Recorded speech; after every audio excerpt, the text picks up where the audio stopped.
Players Forum is your source for informative basketball talk about mentorship, education, and community. The ball is in your court. This is your Players Forum. What up, world? I'm Coach Mike. And I'm Agent Tee, and you're now tuned into episode 8 of the Players Forum. How you doing, Coach Mike? I'm great. Full of energy and ready to get it on. Full of energy? You was just yawning 2 minutes ago. I guess I was, but once it come on, it's time to work. It's time to rock and roll. That's right. So we are at it again with another edition of Coach Mike's Memoirs. We are going to talk about what it's really like during contract season. What it's really like playing overseas from the man himself who has had an 8-year career playing overseas. Super light. There's people who've done a little bit more, but. But you decided to stop for good reasons. Yeah, I did. Best choice I ever made. Yes. With overseas, it's a lot different, right? Very different. Yes. And you're basically on your own. You're on an island by yourself to kind of figure it out. There's no handbook. There's no union. There's nothing to kind of safeguard players against scammers, as we talked about before. Yeah. And just the industry at whole. Mike, for you've been playing, like we said, 8 years. So you kind of know the ins and outs of what it's like playing overseas. You played a variety of different places. Why don't you tell everybody exactly where you played? Okay, so very first year started for me in Australia. Mm-hmm. So I had experience in Australia. Shout out to them, Tasmanian Island.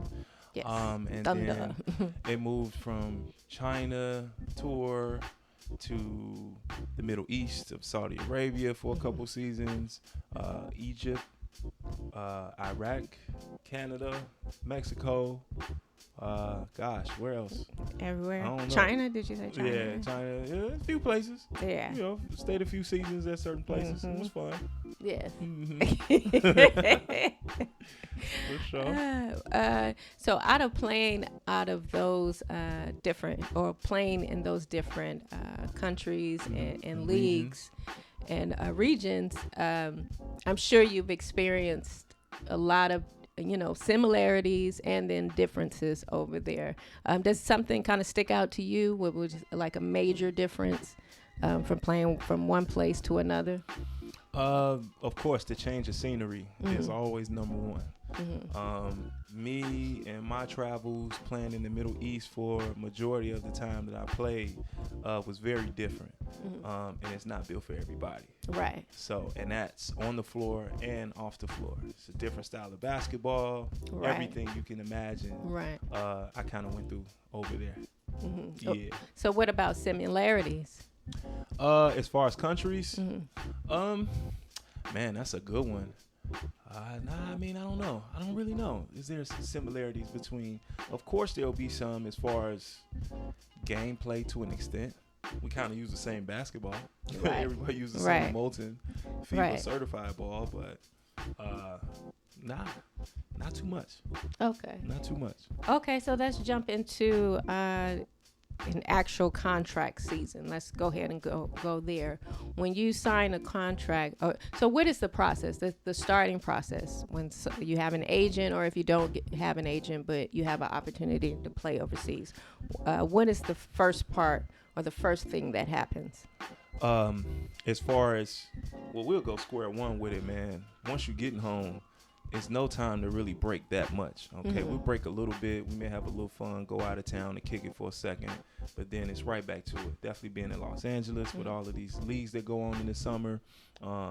My focus and my goal is always to stay in shape, play in my summer league, and in between time, I'm looking for the next gig. I'm blowing my agent up. I'm doing my own research. I'm kind of trying to pick the places that I want to go to in a way, as far as at least having some type of target of where I want to play the next season, and kind of push that towards my agent. And then also comparing of what I did the season before to see. And here's a side note real quick before we get into all that. If you ever play, for whatever season you plan, you always want the invite back. So always remember that. We'll talk about that later down the line. But yeah, that was one of the things that I would look for. when I'm trying to get my next gig. Okay, and so you get your job, you get the call. Yeah. What's next? First thing is we look it over. We go over all the things that we need to go over as far as contract situations. First thing I'm looking at is where I'm gonna be living, because we got to remember I'm gonna be there for about 6 to 9 months out of the year. So a place where I rest my head is very important, whether that's a hotel or apartment. And then the next thing is about the amenities in that apartment. Am I paying for some of the stuff in those apartments? Am I paying for the electricity bill in certain places they do, like Japan? And then also what my Wi-Fi situation look like. I mean, I think that's number one. And number two, besides food.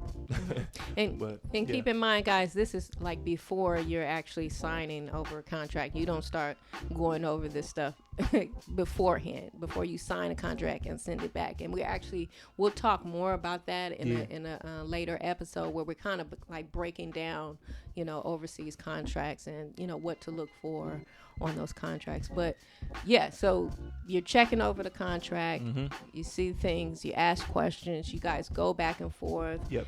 What is the time frame? How much time do you have to look over contract before you actually get on a plane? You can't give a certain time. I know for me, I'm trying to get that thing back as quickly as possible, right, because you don't want the opportunity to pass you by. So put it like this. You don't have 5 days to look over a contract and make a decision. Okay. I would just say roughly 24 to 36 hours you got to look over it. If you are in a position to make changes, and then send it back. Right. And then by the time you send it back, then how long does it be before you're actually getting on a plane? Just so guys that just depends. I mean, it's every situation has varied for me. My first year in Saudi Arabia, for example, was a deal that we had been working on for probably a week, as far as them gaining interest in me. And once it got to a point where they drew up a contract, I signed the contract, and I was out probably 2 days after that. So less than 48 hours after me signing, I was out. And that's just one situation. You can sign early in the summer and then have 2 months to wait until it's time to departure too. Right. But for me, it almost seemed like it was like always like a last minute thing. Like, come on, here we go, it's here. Right. So you can have anywhere between 48 and 2 months of time. 2 months and 48 hours. to prepare. But in his situation, a lot of times it was, you have 2 days to prepare. And so within those 2 days, what are some of the challenges that, especially if you're not fully prepared? I know with packing is always a challenge. Never prepared in 2 days, because it's not like I have a bag waiting for me at the door. There's so much stuff that, again, depending on where you're going, to understand like the simplest things when it comes to packing. Okay, I used to overpack. And what I mean by overpack is not just necessarily the clothes.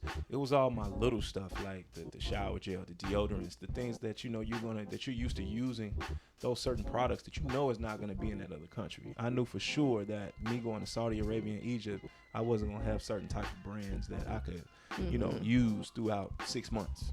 Right. So that was one of my important things that I would be looking forward to purchase a lot of.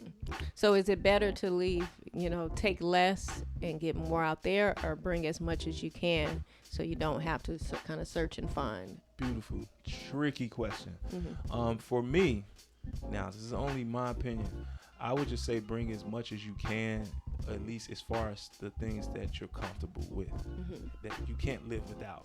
Okay, now you can't bring everything, but the basic necessities, man, get quantities of that stuff. And then know where you're going to, because even, things we've experienced with like outlets, not having the right adapters and, certain things like that are important, especially if you're, into the Xbox and all of those type of things to kind of keep you preoccupied. You want to make sure you got the right stuff, and you ain't got to go searching in the city to find the right type of adapters. Well, let me hold you. I kind of do that sometimes. Now, it's fun. There's been times where I was able to buy a variety pack that had every outlet for every country, but for the most part, you're gonna probably have like one adapter that align for that country, but you're gonna need 3 or 4 of them depending on what device. Right. It's always tricky. It's always tricky like that. You can try to be prepared, but I would think in that situation it would probably be better to buy it out there, right? Yes, absolutely. Because I mean, again, in the Middle East, it was just a little different, man. Third world country. It's just a lot going on, but they have those little markets and shops and stuff that's everywhere where that stuff is cheap. It's like, give me 3 or 4 of those. That's gonna cost you a little or nothing. Right. And then so you get on the plane, you packed up, you get on the plane, you arrive to your destination. You know, what is it typically like getting off the plane? Or even, I know we had some hiccups, you know, in certain countries and stuff like that. And actually, is tough. Actually talk about the time that you sent me a picture home of your bag, your suitcase bag. Oh, man, and it was like ripped to pieces, and you were so pissed off about it. Yeah, thank God I was able to settle that. Yes, that was on my way to Egypt in 2013, I believe. And that was one of those deals we talking about where I had overpacked. I put everything in this one big, I used to call it the body bag. It was just so big. And I put everything in there you can imagine, from my shoes to clothes. And most importantly, that shower gel, man. I don't know what it is about me and shower gel, but I got to have it. So I guess I put too much of that kind of stuff in there where it just kind of looked funny. So my bag ended up getting transitioned to Austria before it made it to me in Egypt. So, of course, when I landed in Egypt, I'm like, where's the body bag? I don't have the bag. What's going on? And come to find out, Austria kept my bag because they saw that shower gel and probably thought I was smuggling. Who knows? But no matter what, I felt like it was so disrespectful the way they handled my stuff. So the body bag had it was a duffel bag, but it was strapped, you know, by the handles, you know, with the Velcro strap. And all they had to do was just open it up. Nah, they took a knife and just cut the body bag open and just like violated my bag. Like something was supposed to spill out. Like it was so crazy. I couldn't believe it. So I wish we had that picture. We could have posted it. But yeah, my bag and all my clothes and all my belongings was everywhere, man. It was so crazy to see my bag just on that belt, just broken open, man. It was crazy. So they took all the shower gel out of there, pissed as I was. So you end up having to spend money as soon as I got there. So, but that held me back, honestly, because and that's something I want to mention too, because what ended up happening was I got to Egypt, and of course, like I said, my bag didn't make it for days. Okay, it didn't make it for like 3 or 4 days. So the shoes that I had on in the airport, thank God I had on some shoes, some gym shoes. I was able to practice with the team. But of course, to me, this is the most important time, the first impression. And I'm out there slipping and sliding on the floor, just like, I'm finna go home. Like, this is not it, you know? And thank goodness that my bag came again. 4 or 5 days later, the team was on the road. We were able to pick up my bag at the airport, and then I traveled with them. So I looked good in the layup line, actually. I was able to strap up my Kobe's. Kobe's. But, man, what a time. So the lesson that I learned from that I want to tell every player that's traveling abroad is put the most important things that you need to survive as far as practice in your carry-on bag. You know, I learned that hard lesson where put your best shoes, few undergarments, socks, all that good stuff that you're going to throw on and be able to perform. That's the most important thing. Like you're going to play a game. You know, that's the most important thing. Pair that bag like you're going to play, you know, your first game. But okay, so we talked about the luggage thing. Now you arrived at your destination. You're getting off the plane. Who do you see first? Who's there waiting on you? Is there anybody there waiting on you? Absolutely. There's always somebody waiting on you, and you got to find out. So, of course, traveling international, there's, you know, of course, there's an English translation, but there's also whatever the country's, you know, God, what would you call that? Their language. So you have to figure out who your driver is or who's coming to pick you up. So I think the biggest thing for me was I always just look for somebody holding up a sign like, "Where's my name? Where's my name?" Right. And usually I'm the player on the coming off off the plane. So they looking for me as well as I'm looking for them, and usually they spot you first. If it's 6'7" coming off the plane, they're like, okay, there he is. Yeah, he must be basketball player. Right. So sometimes it just depends. Sometimes it's usually the manager that comes to greet you at the airport, depending on the time of day that you arrive. You know, sometimes it's the coach and the manager. It just depends on the situation. You know, who's more hands-on. So in my case, it was both. You know, most of the time, coach and the manager. See. And so, how are you feeling? You know, as a player, you finally touched down. You're meeting. What's the first impressions like? What do you see? What do you hear? What do you smell? It's mixed emotions. It's nervousness. Just landing somewhere you've never been before. Right. I'm hungry. Right. Meaning my stomach, I'm starving because I know I ain't eat too well on the plane. And I'm kind of beat up and tired because I've been on the plane probably 15 hours. Right. But then it's that hunger of like, gosh, I can't wait to get to practice. I can't wait to get this first stage over with. So you can be like, I'm here. Right. Yeah. I did good. I ate good. I'm safe. Good. Yeah. Right. So I know the real contract's coming soon. Right. And talk about that. You always say that, you know, the first contract is your plane ticket. It's a fact. And then the second contract is your it's the seal the day. Yeah, the seal the deal. Absolutely. Yeah. So always remember that when you get your first contract, for me, that's always been the plane ticket. It's not guaranteed for you. I don't care what no one says. If you don't do good when you get over there, then you ain't signed the real contract. They may not even be obligated to pay you. So just always remember that underline that's not really spoken about as much. But yeah, so that first one through the email is to basically get your round trip ticket to get you over there. Right. And I've always, for some reason, definitely playing in the Middle East because, again, like I said, it's totally different. But after I play that first friendly game or two, that's when the contract comes out. And now it's like, oh, I thought I just signed one. Like, oh, no, Captain, this is the one. You get the physical, you get everything. Oh, okay. So that's now the real deal. Now I know, yeah. Right. So you do your physical, you sign your real contract. Do they usually sign the contract with you as soon as you get off a plane, or do you have to go and play first for them? Oh no, you playing first. Okay. So talk a little bit about that. What is that like as a player? You know, your first time on their soil, on their floor. What are you going through for guys who've never played overseas? Like, what are you going through mentally at that point? Man, it's mixed emotions. Of course, as any basketball player, every time you step out there, you just want to do good. And then for these type of situations, this is the time that you have to do good and you have to make it count. You know, your first impression is everything. So after being under the team for maybe a week or so, possibly max 2 weeks at the most. And you still at this point, you still haven't signed an official contract. No, and what I'm referencing is Egypt. Egypt is the one of those places that came to mind where they did me like that. You know, that's where the whole bag situation happened. Right. Just so many things that was just trickling against me. Right. You know, with the universe, that I was just like, man, I just need to get this game over with. I need to get out there and play. So, but once I got my stuff, I felt good. I had a couple practices under me that was legitimate after I got everything together.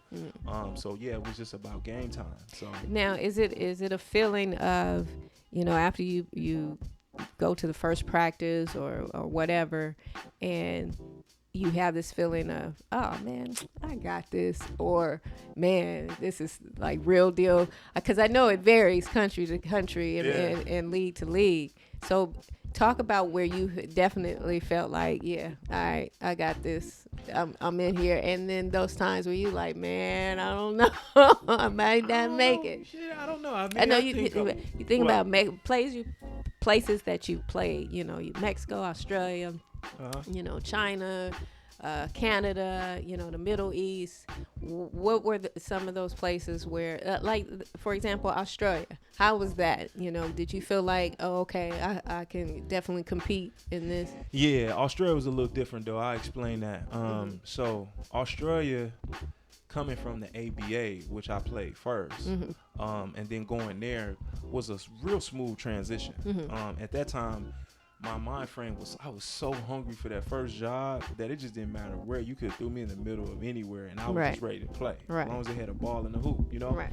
So once I got over there, it was cool because they got me and my roommate, shout out to Shantice, they got us over there pretty early to take a look at us. But here's the difference. In Australia, man, you so far, where they call it the down and under, that, man, you gotta really be bad, you know, for them to send you home. I mean, my opinion, I don't think they would send nobody home that far. So they had to make a really good decision. But anyway, long story short, what they had us do, which I thought was so great for me being a young rookie at the time, even though I had a little ABA under me, they had us play in one of their like minor leagues that was like a local league, and it was called the NWBU, like Northwestern Basketball Union. It was something, but it was like, picture this. This was so dope to me because, of course, it was my first experience where you have all these little small towns in between the big city.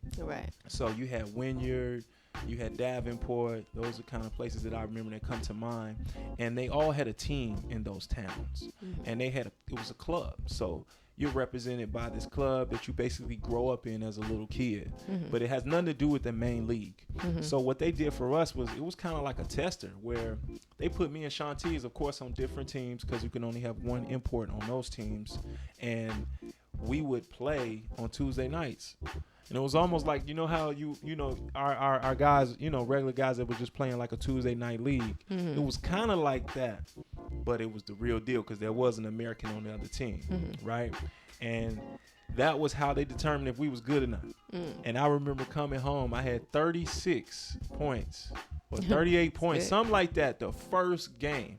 Now, mind you, the competition wasn't as great. It was a lot of local young guys, but still, it was like, if you had 21 against them, you're not good, right? So I remember coming home and I told my roommate and then the lady, shout out to Jenny. Jenny House was at our place at that time, and she was one of those just members of the club.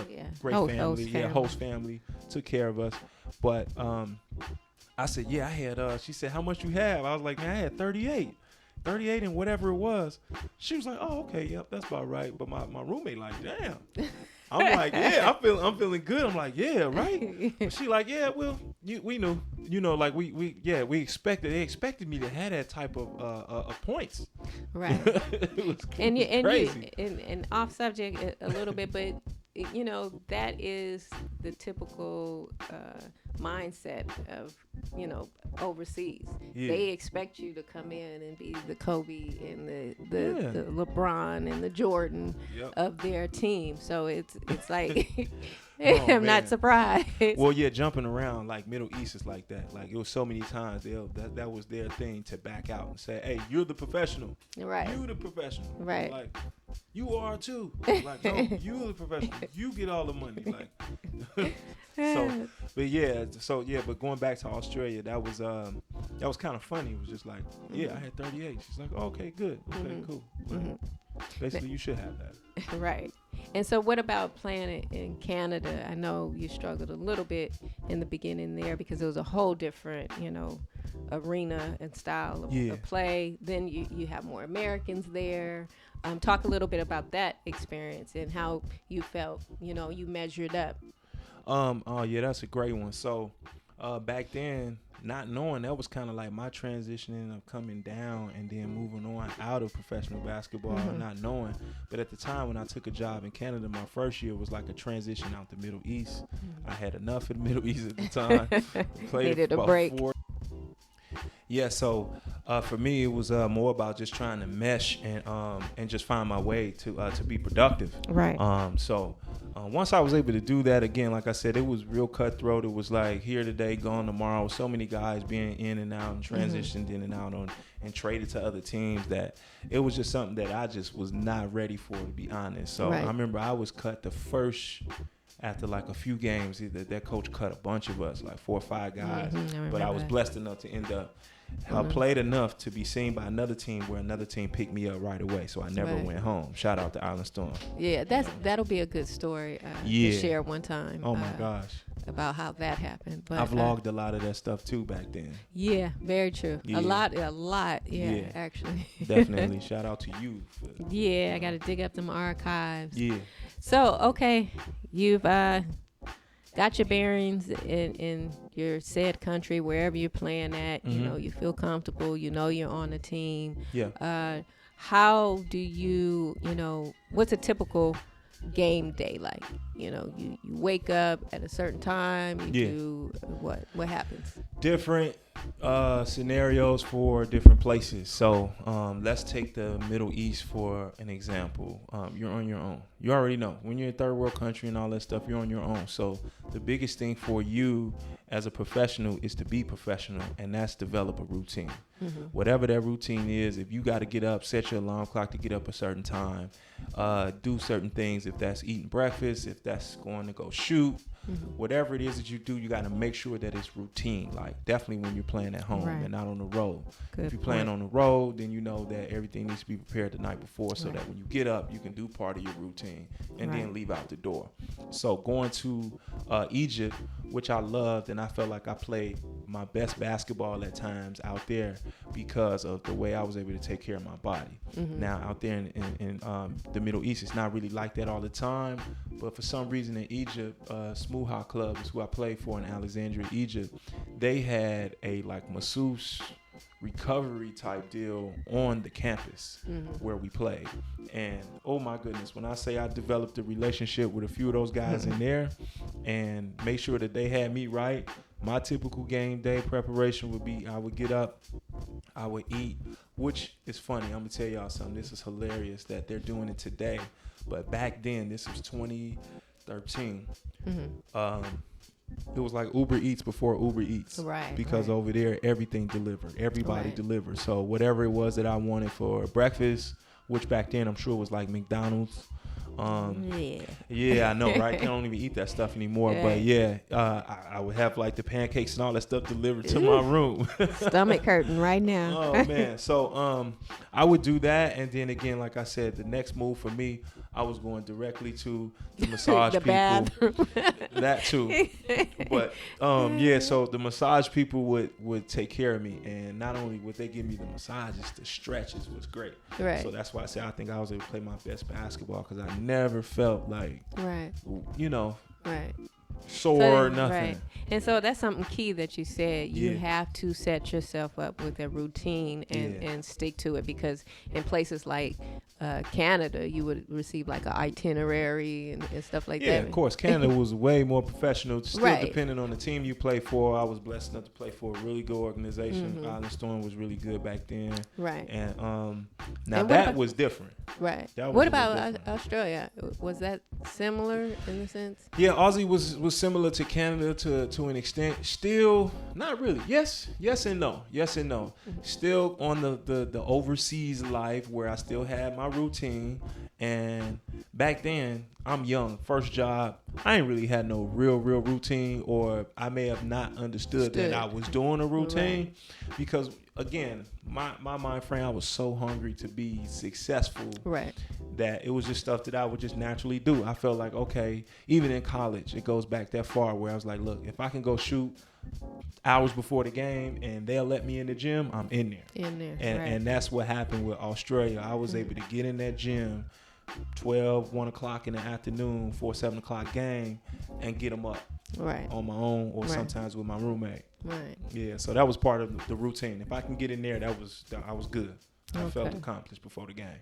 Okay, so we get up, we eat breakfast, we go do our, body preparation, power nap after. Power nap. Now I know, was it in Canada? Didn't you guys have like a warm up type of thing early in the day? Yeah, you call that shoot around. The shoot around, right? Yeah. Shoot around in the morning. You didn't have that anywhere else. Nah, not really. No, they not going over that kind of stuff. Right. Just again, depends on where you at. Yeah, and just so you guys just get a general picture how every situation, it could be totally different, totally opposite of each other. But you learn to appreciate. It builds work ethic, character, man. It's character on you. If you get that chance to play and you don't want to come home, then you're going to do whatever it is you need to do to be successful every single day. Not on game day, but every single day. It counts, man. From practice to how you take care of your body. Here's an insight that I took from college that was just so simple you may forget about. Like, definitely being in the Middle East, they didn't have ice for us at the practices. So I would go to the grocery store, get those styrofoam white cups that you see in the health office in school, and I would freeze 4 or 5 of those joints all the time. And that was my ice, again, for me to make sure I felt good, make sure I had no nicks or pains or aches or bruises and stuff like that, you know. So let me push this mic up a little bit up under you, because all good. I gotta get that audio, I gotta get that sound. You right. But okay, moving right along. Okay, you're there, it's game day. You prepared your mind, you prepared your body, you walking in the door, you know. What is it like? Because Nah, hold on, I want to backtrack real quick. You can't do any of those things till I found a place that reminds me of home that I can eat at on a regular. Okay. That was another thing that I did. After I signed my contract and knew I was there, it's time to go find that spot where you can eat, because for 6 months. Because that's so important. I mean, depends on the situation you in, whether the club has sponsorships in certain places, that usually happens, or just being like I like to do. I just like to be that regular face. If I'm patroning your establishment 2 times a week, 3 times a week, enough for you to know who I am, then after a while they just start taking care of you. Right. You know, places like that would see me and knew what I was gonna order as soon as I come in. Like, you getting the such and such again? You get the yes with the noodles, yes. You know, so it was dope. Why you put the accent? Because I mean that's what they do. They point at me and they say, "Captain, you want the noodles?" Like, yep, you already know. Captain. So, that was dope. It was dope. That's what I would do. That's what I would do. That was everybody's name, Captain and Muhammad. Right. So, True. Yeah. So okay, you walking into the gymnasium. What does it look like? Because I know it varies.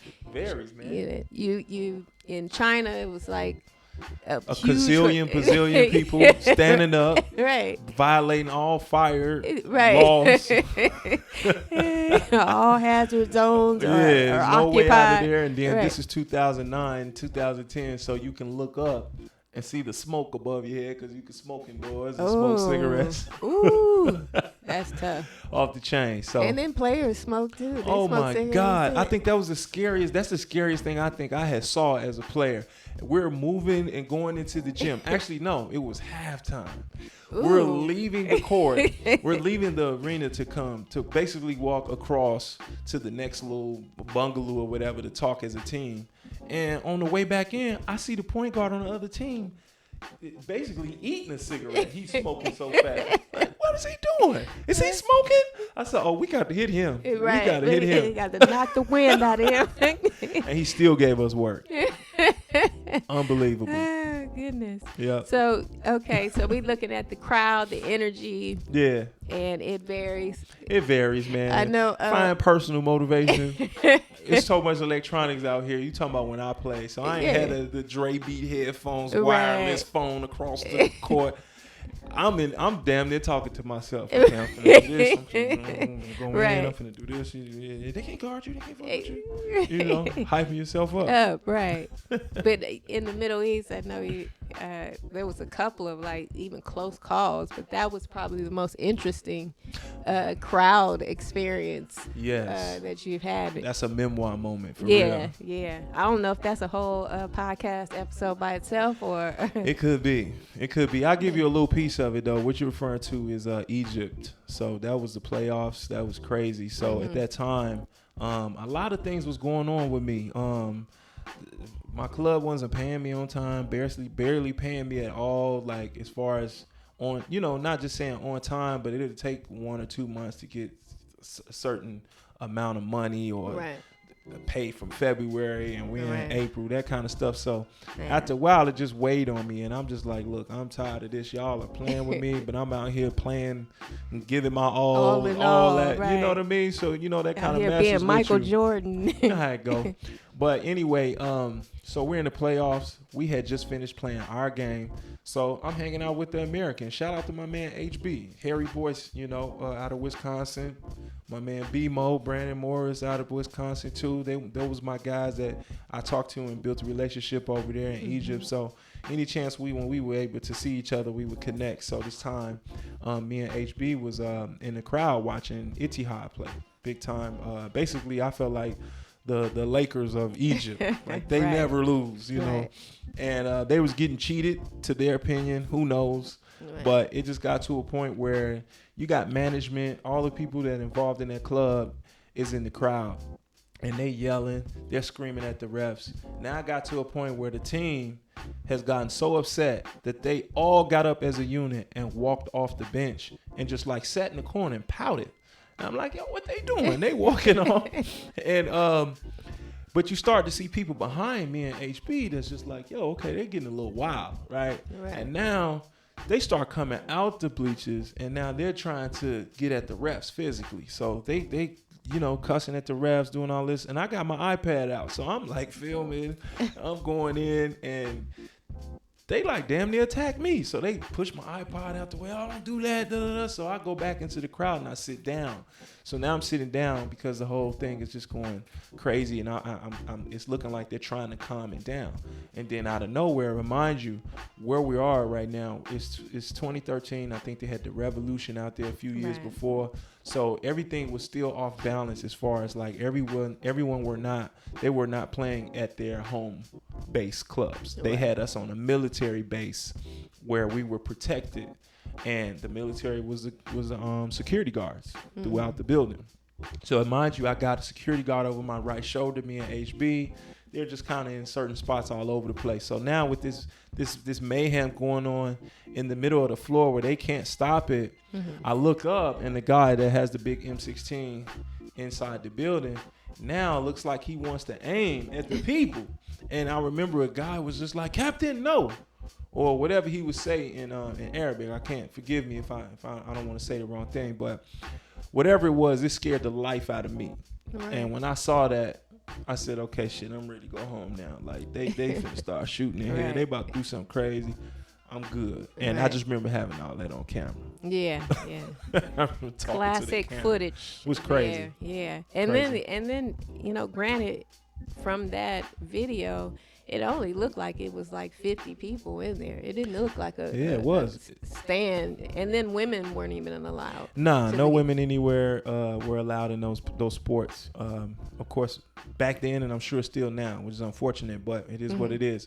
But yeah, so it wasn't a lot of people in the arena because at that time, like I said, it was like not the best situation as far as being out there like that. Right. So they had us all in one place, and it was almost like the basically the people for your club can come, and the people for whoever you play in their club can come. And that was it. That was the crowd. Right. So interesting. Now, in Canada, game day. It was a big scene. It's like it's a production. It's a whole production. It's a production. From the definitely anthem on down to the halftime show to the signing autographs. That was the closest thing to that level of media attention. Talk a little bit about those experiences or any experience from that time that kind of stands out to you. Man, that was so much fun. I really enjoyed that. After getting locked in with the Island Storm, we were a really good team, and it was just a lot of fun. They had everything organized. Like you said, you were able to come and visit and see how, of course, what we did on a daily basis when you came along on one of those trips where we had to go to a senior citizen home, and do the community work. Sweet. It was awesome. Yeah. But outside of that, it was a production. I mean, from top to bottom. You get there for us as far as shoot around, we do that. We had a sponsored meal, power nap, come back to the arena, warm up again. The other team arrives, you kind of know them. It's a whole little thing with that. We get out there, we play. The DJ's playing the whole time. He's got all these sound effects. It was dope. It was a great atmosphere to be a part of, And I enjoyed it. I enjoyed myself out there, being there for 2 years. Yeah. Okay, so let's move on to, after the game. What happens, once the lights and everything is turned off. I know like in Canada, you did do the post, media Yeah. sign, but in other places, what was it like? It was just over. It was Shut over. down. Yeah, it was like, okay, we won. Hopefully we won. If we won, definitely in the Middle East, everybody was in a great mood. Right. If we lost, it was like, the world is over and Right. it's never going to recover. Yeah. That I remember deal. those phone calls. Oh my those God. FaceTime. I just didn't know how to deal with their emotions. It was like, is it my fault or is it their fault? And then it was just one of those things that you had to really, that was the time where I had to mature as a player and take responsibility for what I can control. Right. And then on top of it, there's a language barrier. So there's only few people that, speak fluently. That speak fluent English. Right. But the game of basketball, that's why it's able to be played anywhere in the world, because the game doesn't change. No, it doesn't. The lingo, the philosophy may be a little different. Exactly. The thought process on how it gets going is different. It's different. But yeah, as long as we put the ball in the hoop and everybody has that same understanding and the fundamentals are there as far as the calls. Right. Cool. We can make it work. And this is all about you adjusting and adapting to the culture and how it's played, the coaching style, and then finding a way on how to win out of that. Right. And I think for me as a young guy coming into Saudi Arabia, I learned that. I learned that the long way, for sure. Definitely when I got there. When I first got there. Right. Okay, so let's talk about leisure time, your downtime. What type of things are you doing? Activity-wise, personal-wise, eating, socializing. Yeah. Community stuff, I'm sure in your downtime wasn't really downtime because you had Canada schedule. was like that. Yeah, they kept us busy, which was cool. Yeah, I appreciated that. Yeah. It was a lot of like what we talked about in a few episodes before, just about all the little gems that I learned throughout the community work and what we're doing today. Right. But Middle East time, it was just all about food, man. I mean, for me, it was just about grubbing, man, getting the best food in me, which probably wasn't the best, healthiest food at times, but it was good, authentic food, man. Oh my God. I remember a lot of times you had to come home and detox. Woo, you have to. Yeah. If you don't know that, I'll tell you that now, you guys. If you playing in the Middle East, and you know how good that food is if you ever been there. But if you don't know, man, a lot of the lamb and all that kind of stuff is fresh and it's bomb. And you'll get stopped up after a while eating that stuff for 6-7 months. So yeah, I will come home and just eat straight greens to let my stomach come down. Right. So detox mode. Yeah, I would detox for sure. But it was worth it, man. It was worth it. And I don't regret that at all. So being in all of those different places, what were some of your favorite eating spots or favorite meals out there? For Saudi Arabia, it was dope because they have everything in a way, right? Saudi has a lot of money, there's a lot of wealth out there, so they like to have the finer things in life, right? So, for example, your mall was everything. The malls in Saudi Arabia, for my brothers that know, that's been there, the mall is the shiznit. Like, it has every restaurant you can imagine, from Fuddruckers to the best Italian place. So that was a spot that I would go to a lot. But here's the kicker. I'm an American, so I can go to the mall any time of the day, every day of the week. But for everyone else, like my young teammates, they could not go on Wednesdays. Wednesdays in Saudi Arabia was considered family day, where the wife, the kids, basically women and children are allowed in the malls to, move along, run free, whatever, shop. Like I said, it was, the malls were huge, so they had ice skating rinks, full on, arcade games and all that kind of stuff. So my teammates would trick me into going to the mall on days that I did not want to go, and I used to figure out why, because when I would get there, they would just leave me. Like, they were gone, and I'm like, yo, what are you doing?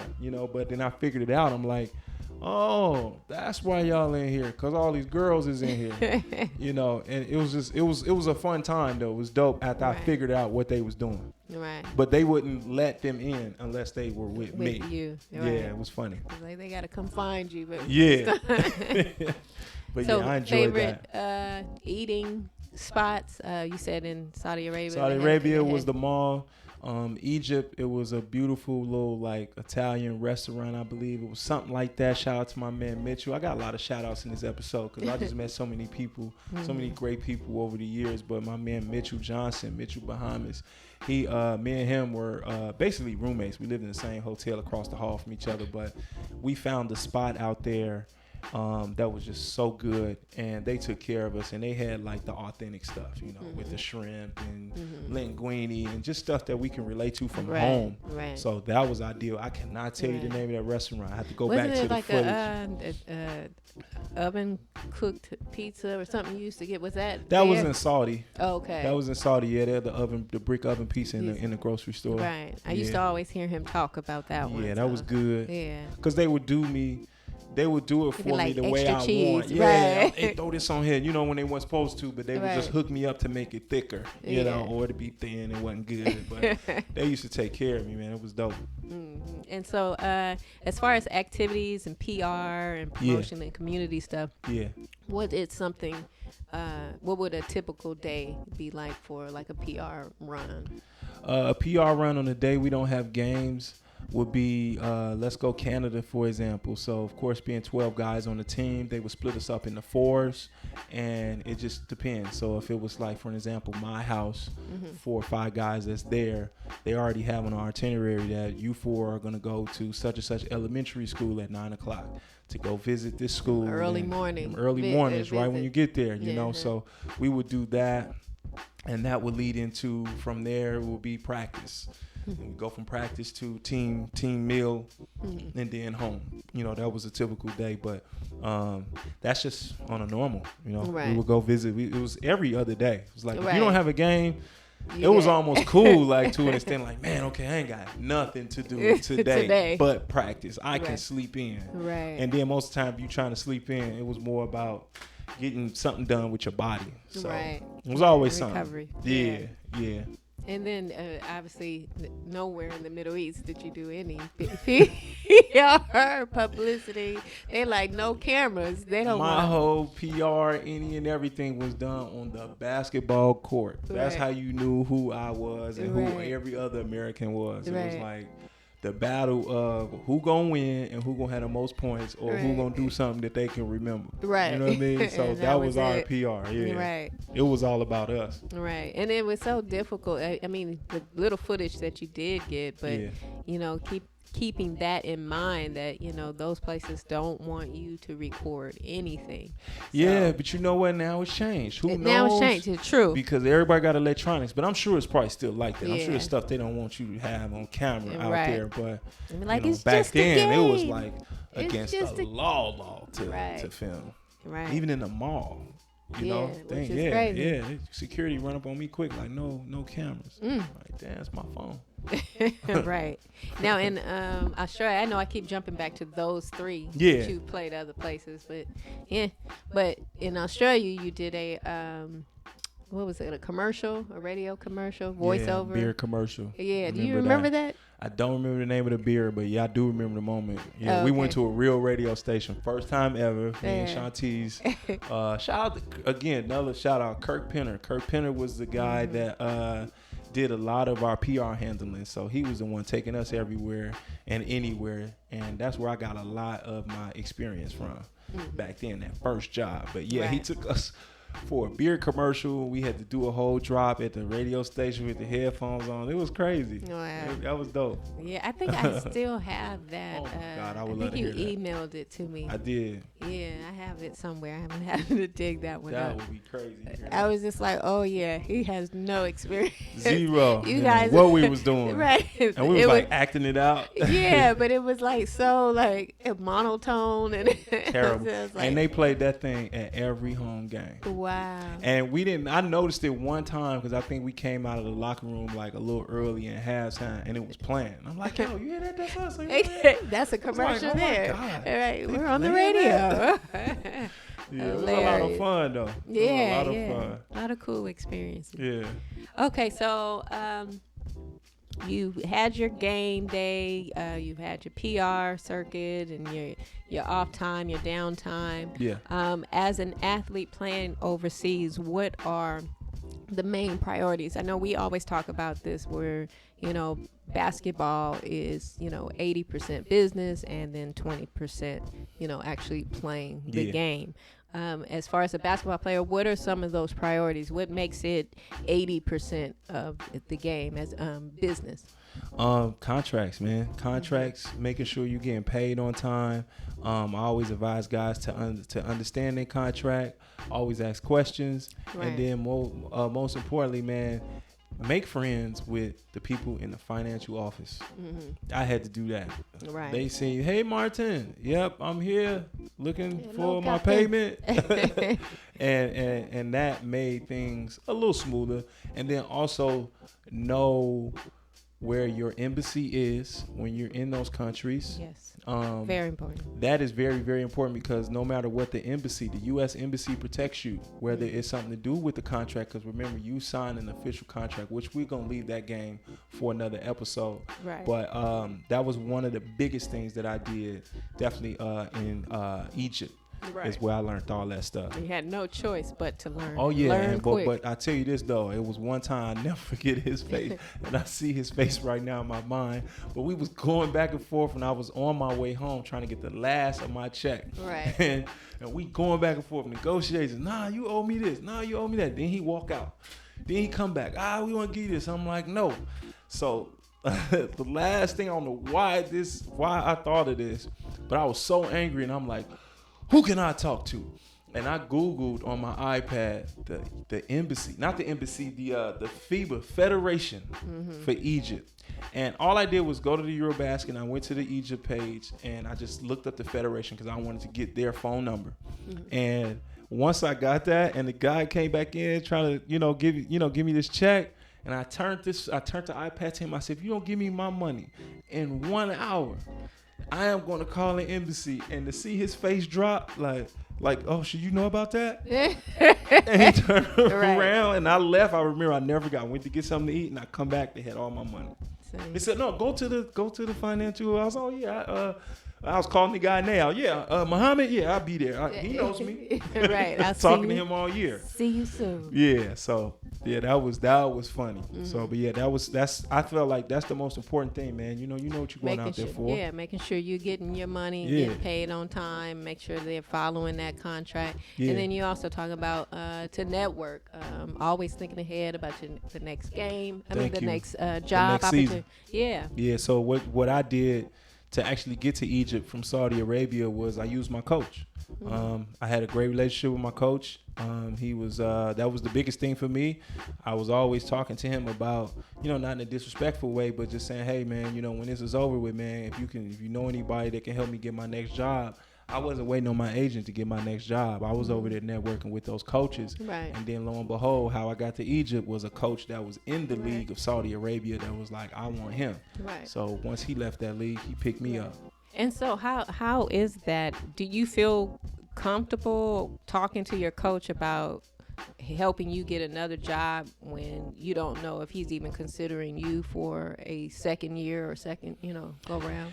Hell yeah. I feel like for me, it's all about advancement. Don't let that emotion and all that stuff and me being homies, lock you into something when you could probably get somewhere better. Right. So for me, it was just always about advancing. Like, it was cool. You my man. We going to always talk. That's what Facebook is for. Right. But if you can help me out, get to the next spot, it's about that money and it's about advancing. Right. And that's about building. I ain't saying, I'm sorry to cut you off, but that don't mean talk to him after you have 2 good games and you in your second month. Right. This was more towards the end when we knew where things were headed. Exit review. Right. Yeah. I just say you shouldn't be talking to him about that in the second month after you had 2 or 3 games, under your belt. Nothing like that. I mean, for me, that was towards the end. Right. When we knew things were winding down last month in, you trying to find it. Definitely in the Middle East, because in the Middle East, it's a hustle.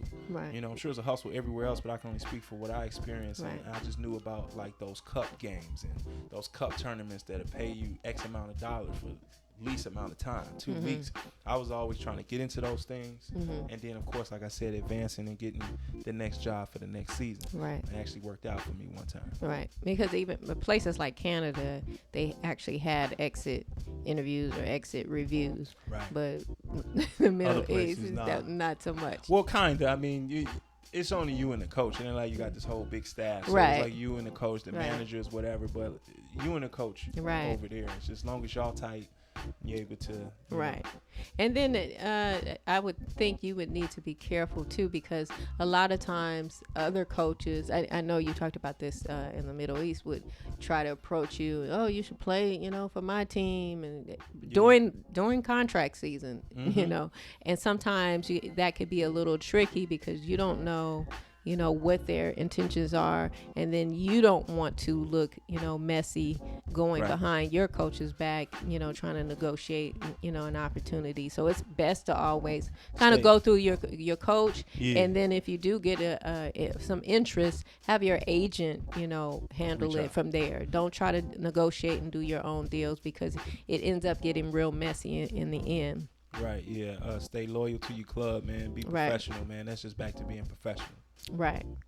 And then let's talk about on your way out. You've wrapping up the season. Yep. What are the final days looking like? It's time to get the hell out of there as fast as you can, man. You've been there 6, 7 months, 9 months, whatever. It's like I'm trying to go. So really, for me, every year was about wrapping up when I'm gonna get that last check. If there's some bonuses in mind, I'm trying to push the bonuses. Right. We had these amount of wins, whatever I can get to get that dollar out of them. I was doing that towards the end, and then for me, it just depends on the situation. Whether I was on my way to a cup tournament, which happened one year, where I went from Saudi to Kuwait. For 2 weeks, right? Or I'm going straight home. So for me, it was just about preparation.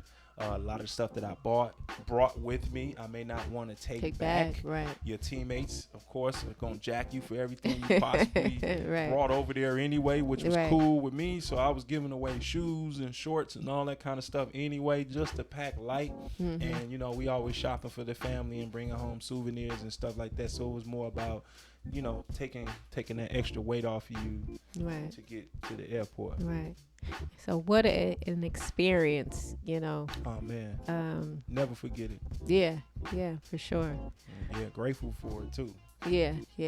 If there's one thing that you learned throughout those 8 years that you can leave with the next guys coming up, what would that be?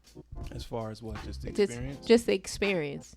Even if that's just enjoy or embracing the experience, You said it. That's it. Because I feel like I gave you everything. But yeah, exactly. It goes fast. Take advantage of it. One thing that I didn't do enough of that I could say is, if it is a regret, is explore more. I was too afraid sometimes, and that was for good reasons, depending on the situations you was in. But explore as much as you can. Take pictures, of course. We're in that era now where guys want to record every step of the way, so that's dope. I mean, but do it the right way. Don't just post it all on Instagram and all that and give it away, man. Save that stuff, man. Save it. You never know what you can do with that footage later. Speaking to us, like, I got a lot of footage from those years, and we're able to kind of break it up and put it out to the world in the way we want to put it out there. Right. So archive. Yeah, man. Archive your footage. Explore. Take something from every single country. That's one thing I do have. I have something from every single place I played that keeps that memory forever for me. So, and you've made a friend or friends in every place that you played. I think that is key and memorable, because those people are still, they still talk. I mean, well, look, we got a player to Egypt because of my relationship with Right. So, Right. It tells you something. Yeah. It tells you something about the impact you had on people. Exactly. Yeah. Well, guys, this has been another episode of the Players Forum. I want to thank you guys for tuning in. Continue watching, liking, subscribing, and sharing. We do really appreciate you guys coming along with us on this journey. Yes, we do. Absolutely, man. Thank you guys so much for supporting. And make sure you hit that notification bell if you're on YouTube. Absolutely. And the thing should pop up now, where to find us on social media. And we'll see you in the next episode. Peace. Peace. This podcast series is part of the Great Game Athletics, Inc. organization and is brought to you in part by the creative producers at the Soldier Group. There's an art to connecting souls. Digital media content creation for the arts and souls.